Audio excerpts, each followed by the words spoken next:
Olá, pessoal! A nossa aula de conhecimentos bancários do dia de hoje vai falar sobre o mercado financeiro. E nessa aula, a gente quer fazer uma grande introdução sobre o tema com você. Legal? Então, a primeira pergunta fundamental é: o que é o mercado financeiro? O mercado financeiro ele é composto por todo o conjunto de normas, por todo o conjunto de instituições e por todos os agentes econômicos que permitem lá um fluxo de recursos entre aqueles agentes que nós chamamos de poupadores de um lado e os agentes que nós chamamos de tomadores de crédito do outro lado. Então vamos tentar entender isso. De um lado, eu tenho lá aquele agente que é o agente poupador. Nós vamos chamar em economia esse agente de agente superavitário. Quando nós temos um superávit, é que nós temos um resultado positivo. E nesse caso, o agente poupador é aquele que tem um nível de renda que é maior do que o seu consumo corrente. Ora, se ele tem um nível de renda que é maior do que o seu consumo corrente, e lembrando que o agente econômico ele só pode alocar, né, a sua renda em consumo ou poupança, é claro que se eu tenho uma renda maior do que o meu consumo corrente, eu tenho então uma poupança. E se eu tenho uma poupança, é claro que eu estou frustrando o meu consumo presente para poder poupar. E claro que esse agente, ele quer receber juros, ele quer receber dividendos. Do outro lado, eu tenho um agente que é o tomador de crédito. E o agente que é o tomador de crédito é o agente deficitário. Ora, se o agente é deficitário, lembrando que a palavra déficit significa resultado negativo, é aquele que tem um gasto corrente que é maior do que a sua renda e que, portanto, ele terá que se financiar justamente no mercado financeiro. E é claro, se esse agente é deficitário, ele terá que pagar juros. Então, nós temos aqui que o mercado financeiro, repito, é composto pelo conjunto de instituições, pelo conjunto de normas, né, e pelos agentes econômicos que faz fluir o dinheiro dentro da economia, que faz fluir, né, o crédito dentro da economia. Então, de um lado, eu tenho o agente poupador e do outro lado, eu tenho o agente tomador de crédito. Bacana? Vamos botar isso no papel? Vem para cá. Então, quando a gente fala, né, a respeito do mercado financeiro, é importante que você tenha a clareza de que esse mercado financeiro ele está fazendo a intermediação entre dois grandes conjuntos de agentes, né? Primeiro, é o agente poupador de um lado, que nós chamamos em economia de superavitário. Aquele que é superavitário é aquele que tem uma renda que é maior do que o seu gasto corrente. Nós nos recordamos, né, que nós temos uma identidade importante em conhecimentos bancários e economia que nos diz que Y é igual a C mais S. O que significa dizer isso, professor? Esse Y aqui é de yield em inglês, que significa produto ou renda. Então, a renda só pode ser alocada em consumo, e lembrando que consumo é todo o gasto presente. Então, o pagamento do aluguel, o pagamento da faculdade, a compra de alimentação, a compra de medicamentos, o combustível do nosso carro, tudo isso é consumo. E esse aqui é de saving, que vem de poupança. Tudo bem? O agente, que é o agente superavitário, é aquele que tem um consumo corrente que é menor do que a nossa renda. Então, por definição, eu sei que a poupança ela é igual à renda menos o consumo. Então, quando o agente tem uma renda que é maior do que o seu consumo, óbvio que ele tem uma poupança. E se ele tem uma poupança, esse agente é o agente que recebe juros, tudo bem? O agente poupador recebe juros. Então, eu tenho o mercado financeiro que vai atuar, então, com a intermediação. Essa intermediação acontece entre o agente poupador, superavitário, e do outro lado, o agente que nós chamamos de tomador de crédito. O agente que é tomador de crédito, nós chamamos ele em economia de agente deficitário. Ora, o agente será deficitário quando ele tiver um nível de gasto corrente que é maior do que a sua renda. Então, se ele tem um nível de gasto corrente maior do que a sua renda, ele terá que se financiar no mercado e, portanto, esse agente necessariamente irá pagar juros. Tudo bem? Então, os juros aqui é importante, ele é entendido em conhecimentos bancários e em economia como preço do dinheiro, como preço da moeda.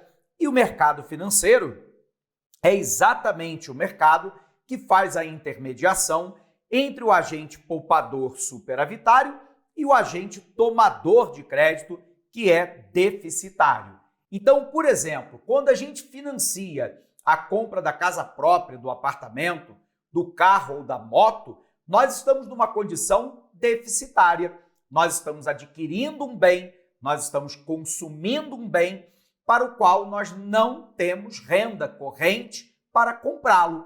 Nesse caso, nós seremos tomadores de crédito e, portanto, vamos até o mercado bancário, conseguimos o financiamento para a compra do carro, da moto, do apartamento ou da casa e, nesse caso, como nós somos agentes deficitários, nós estamos consumindo no momento presente mais do que a nossa renda, nós vamos ter que pagar juros para termos acesso à casa, ao apartamento, à moto ou carro agora, ok? Então, o mercado financeiro nada mais é do que o conjunto de normas, de instituições, de agentes econômicos que permite o fluxo de recursos entre os agentes poupadores e os agentes tomadores de crédito. O mercado financeiro são os agentes de intermediação dessas relações. Perfeito? Então vem para cá, vamos tentar entender isso de perto. Então, mercado financeiro, assim, é o ambiente em que são feitas negociações de ativos, como ações, títulos, mercadorias e linhas de crédito. O mercado financeiro possui dois lados em uma operação. O investidor de um lado, lembrando que esse investidor nós estamos chamando de poupador ou simplesmente, de agente superavitário. E do outro lado, eu tenho o agente que é tomador de dinheiro, ou seja, o agente que é deficitário. Tudo bem? Lembre-se sempre, a palavra déficit significa resultado negativo e a palavra superavitário significa resultado positivo. Então, o investidor é a pessoa ou empresa que empresta dinheiro e espera receber um lucro por isso, em dinheiro ou participação de um negócio ou bem. Via de regra, o que elas recebem por isso se traduz em juros ou ainda em dividendos, em valorização acionária, dentre outros. Bom, se é assim, eu tenho que pensar então que, por sua vez, aquele que é o tomador de dinheiro é a pessoa física ou jurídica que pega o valor emprestado e que, portanto, paga juros na hora de devolver. Banco, corretora financeira, securitizadora, a própria Bolsa de Valores e demais entidades reguladoras e fiscalizadoras são exatamente as entidades que criam normas ou se adequam às normas que viabilizam esse tipo de negociação.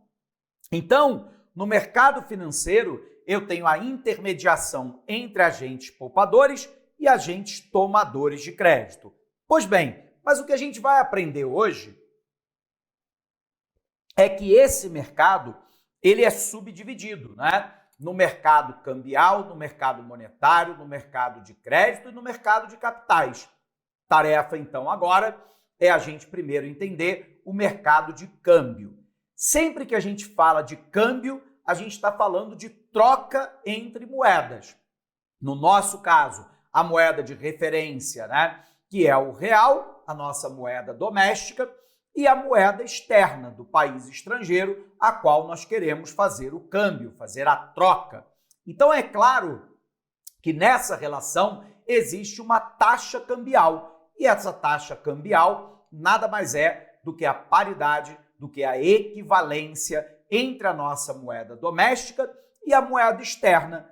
Para concurso público, o que é muito cobrado é o dólar americano, que é a moeda de referência e a moeda de valor desde o final da Segunda Guerra Mundial, em 1945. Então, quando eu estou atuando, né, com o mercado de câmbio, eu estou atuando, né, na prática com a troca de moeda na qual existe uma paridade. Por exemplo, no momento da gravação dessa aula, nós temos mais ou menos uma paridade de 5,15 para cada dólar. Então, nesse caso, eu tenho uma equivalência em que eu tenho que dar R$ 5,15 para comprar uma unidade da moeda estrangeira, nesse caso, o dólar americano. Então, eu tenho o nosso primeiro mercado, que é o mercado cambial, que funciona dentro do mercado financeiro. Ok? Vem para cá. Então, o mercado de câmbio, pessoal, ele corresponde à compra e à venda da moeda estrangeira, da moeda que eu não controlo. Além disso, é claro, há os investimentos em fundos cambiais e os mini contratos de câmbio, mas basicamente o que eu estou falando é da compra e venda de moeda estrangeira.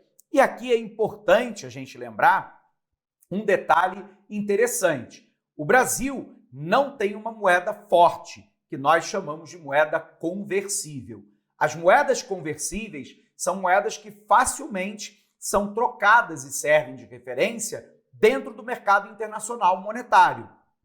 Como o Brasil não tem uma moeda conversível, eu tenho que trocar reais por dólar, tudo bem, todas as vezes que eu preciso comprar ou que eu estou vendendo um produto para o resto do mundo. Então, nesse caso, o Brasil adota o que nós chamamos de cotação do incerto, ou seja, é quantos reais eu tenho que despender, eu tenho que gastar para comprar uma unidade da moeda externa, que é o dólar americano, como referência. Perfeito?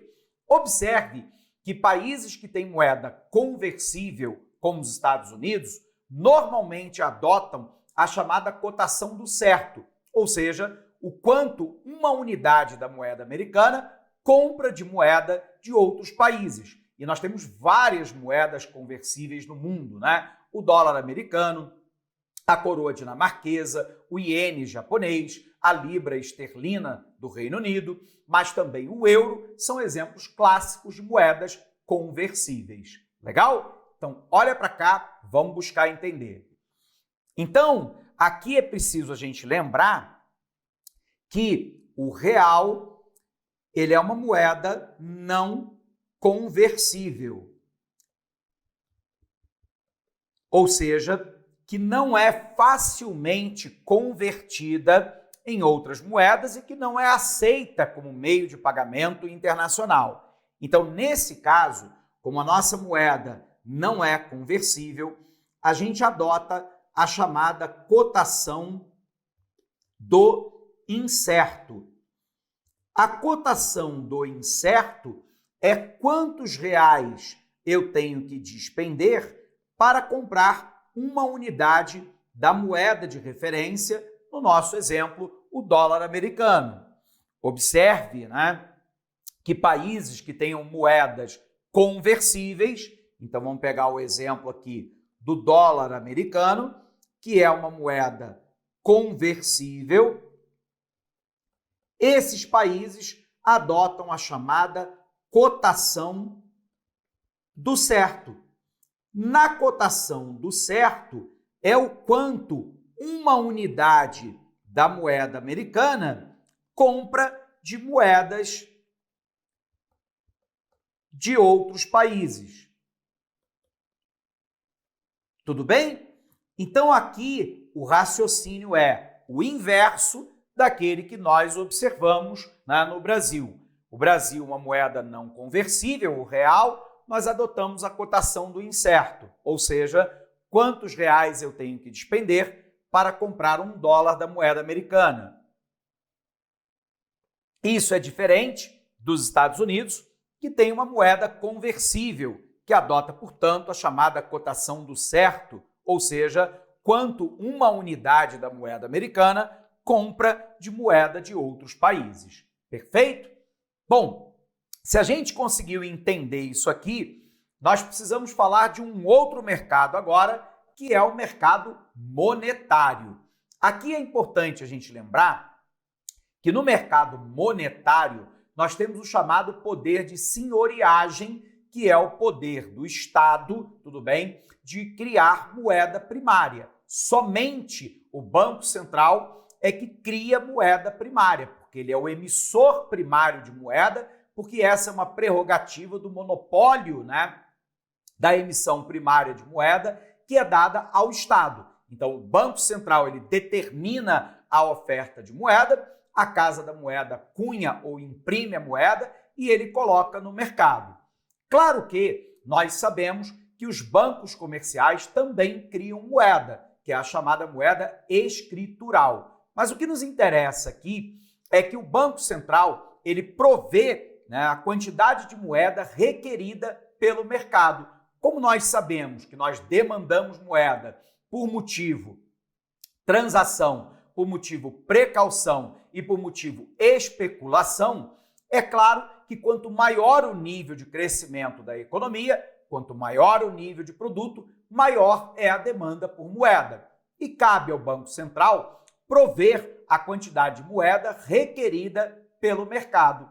Mas o Banco Central é também o emprestador de última instância e ele provê liquidez de curto prazo para os bancos comerciais através da chamada taxa de redesconto. O redesconto, lembrando, né, é a disponibilidade de recursos tornada disponível pelo Banco Central para os bancos comerciais no curto prazo. Então, o Banco Central é o emprestador de última instância. Porém, os bancos também emprestam dinheiro entre si. E se esse dinheiro for de curtíssimo prazo e lastreado, tendo como garantia um título público, ele é chamado de overnight, do dia para a noite, que é quando os bancos emprestam dinheiro entre si por um prazo de até 24 horas. Por que é que isso acontece, professor? Porque, primeiro, no Brasil, o Banco Central não permite que os bancos fechem o seu caixa no negativo. Todos os bancos têm que estar, no mínimo, em equilíbrio entre o volume de saque e o volume de depósito. Mas pode acontecer um descasamento temporal. Então, eventualmente, o banco tem um volume de saque que é maior do que o volume de depósito e ele estaria numa condição em vermelho. Como isso não pode acontecer, o banco tem duas alternativas. Ou ele se financia no próprio mercado interbancário, junto a um banco que tenha excedente para poder emprestar, daí a taxa, por exemplo, DI, que é a taxa de juros interbancária, e ele pode dar como garantia um título público. E nesse caso, a operação é chamada de overnight. Agora, ele pode pegar dinheiro emprestado no próprio mercado interbancário sem dar título público como garantia. E aí o prazo pode ser um pouco maior, mas sempre de curto prazo. A outra alternativa é ele buscar dinheiro junto ao Banco Central, através do redesconto. Então, observe que o redesconto implica duas coisas, né? Primeiro, o volume de crédito tornado disponível pelo Banco Central e depois, qual a taxa de juros que o Banco Central cobra para emprestar esse dinheiro. Bacana? Vamos botar no quadro também? Vem para cá. Então, quando eu falo agora, né, do mercado monetário, Lembre-se que no mercado monetário eu tenho lá, primeiro, a atuação no Banco Central, que faz a oferta primária de moeda. Nós chamamos isso de poder de senhoriagem. Somente o Banco Central, em nome do Estado, faz a oferta primária de moeda. E é claro que o Banco Central ele tem que garantir a liquidez dentro do mercado. E, para tanto, ele vai fazer essa oferta primária. Quando ocorre de, eventualmente, um banco comercial fechar no negativo, esse banco tem duas alternativas. Ou ele recorre ao próprio Banco Central através das operações de redesconto. Lembrando, o redesconto é quando o Banco Central empresta dinheiro de curto prazo para o banco comercial. Ou o banco comercial ele vai poder se financiar no chamado mercado interbancário, onde ele pega dinheiro emprestado de outros bancos. E nesse caso, eu tenho duas opções. A primeira opção é quando essa operação de crédito ela é garantida por um título público. Então, se ela for garantida por um título público, necessariamente ela será uma operação overnight. Tudo bem? Ou seja, literalmente do dia para a noite, ok? 24 horas. Mas se não for lastreado em título público, ele pode automaticamente pegar por um número de tempo maior. Perfeito? Esse é o nosso mercado monetário. Vem para cá. Então, o mercado monetário é um ambiente de operações de curtíssimo prazo, de pelo menos 24 horas. O principal objetivo é garantir a oferta de dinheiro para pessoas e empresas. Os agentes desse mercado são instituições financeiras e o próprio Banco Central. Para ter dinheiro em caixa, os bancos fazem empréstimos entre si diariamente e eles utilizam o tesouro direto, naquela operação que nós chamamos de overnight, ou título privado, que é o Certificado de Depósito Interfinanceiro, o CDI, como garantia dessas operações, ok? A taxa média de juros, quando garantida, feita com títulos privados, é conhecida como taxa do CDI. E essa taxa virou um indicador financeiro de referência para a rentabilidade em alguns investimentos de renda fixa. Bom, mas eu tenho também o mercado de crédito. O mercado de crédito é aquela na qual as instituições financeiras atuam, e muitas delas bancárias, para ofertar crédito de curto e médio prazo, tanto para pessoa física quanto para pessoa jurídica. E isso pode acontecer em duas modalidades, Primeiro, o empréstimo, que é aquela modalidade de crédito onde não há finalidade para o gasto do agente. Então, você pega dinheiro lá no banco e você gasta esse dinheiro como quiser, para pagar uma dívida, para pagar a mensalidade da faculdade, para juntar um pouco de dinheiro e fazer uma viagem, por aí vai. Ou você pega o financiamento, que tem uma finalidade específica, como, por exemplo, comprar um carro, comprar uma moto, ou um apartamento, ou ainda uma casa.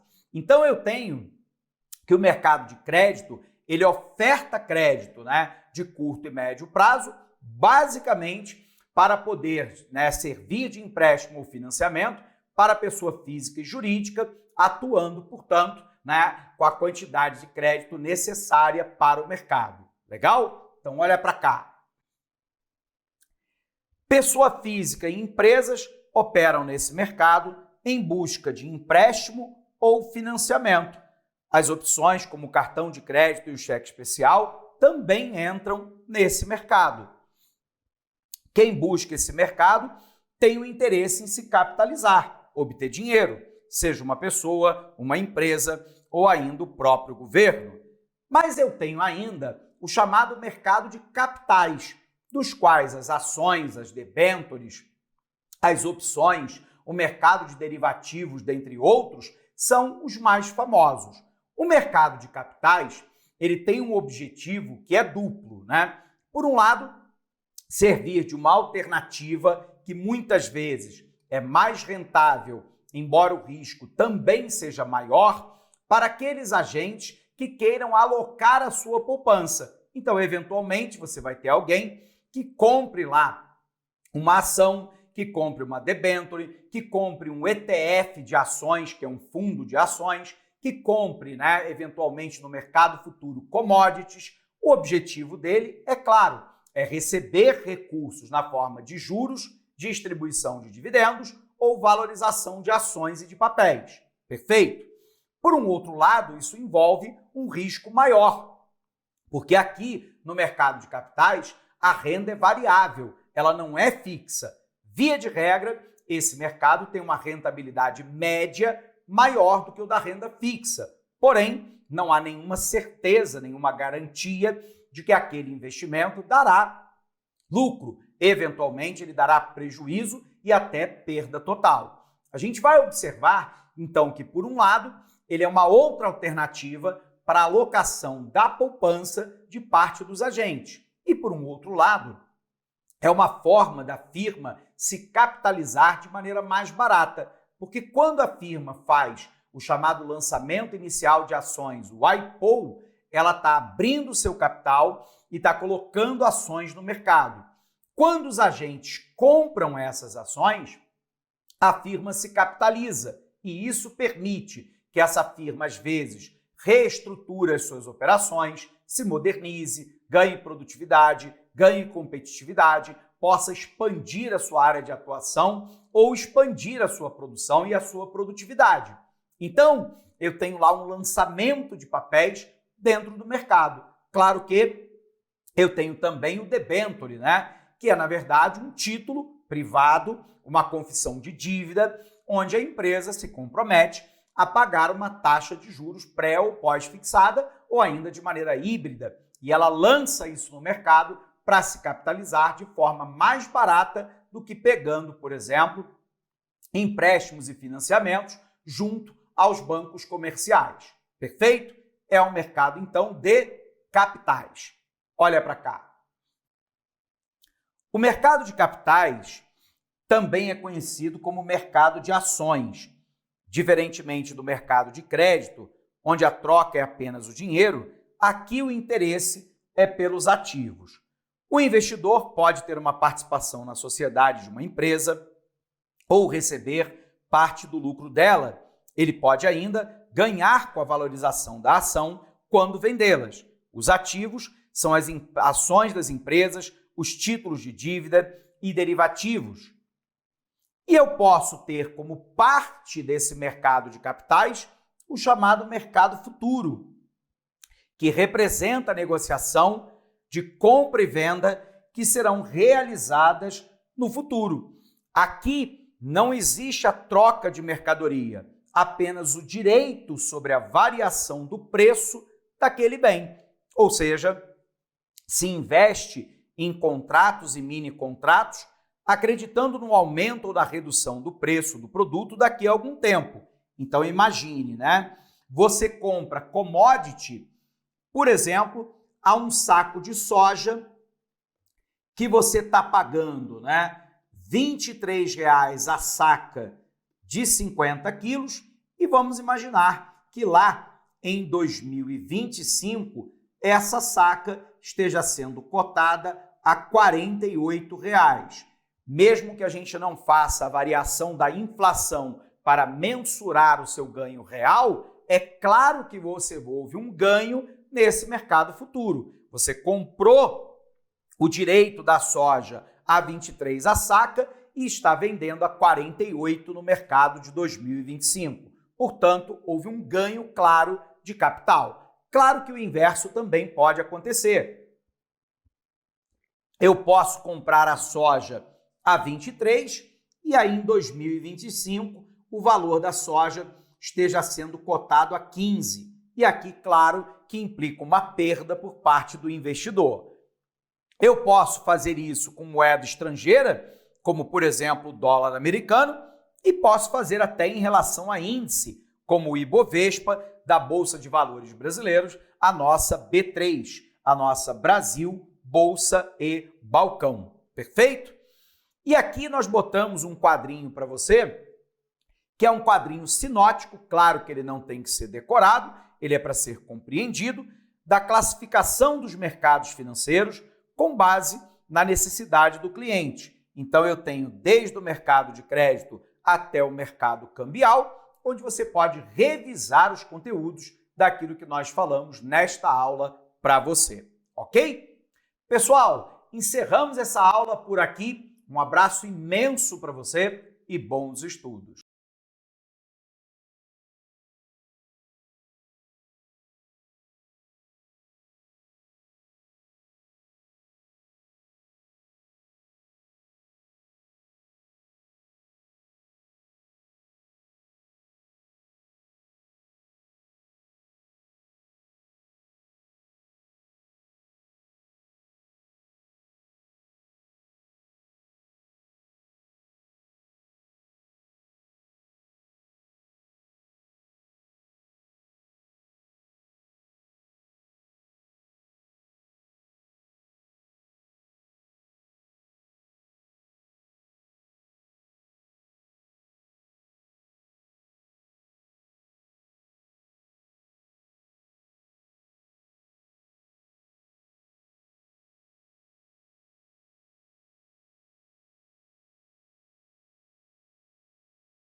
Fala galera, e aí? Gostaram da aula?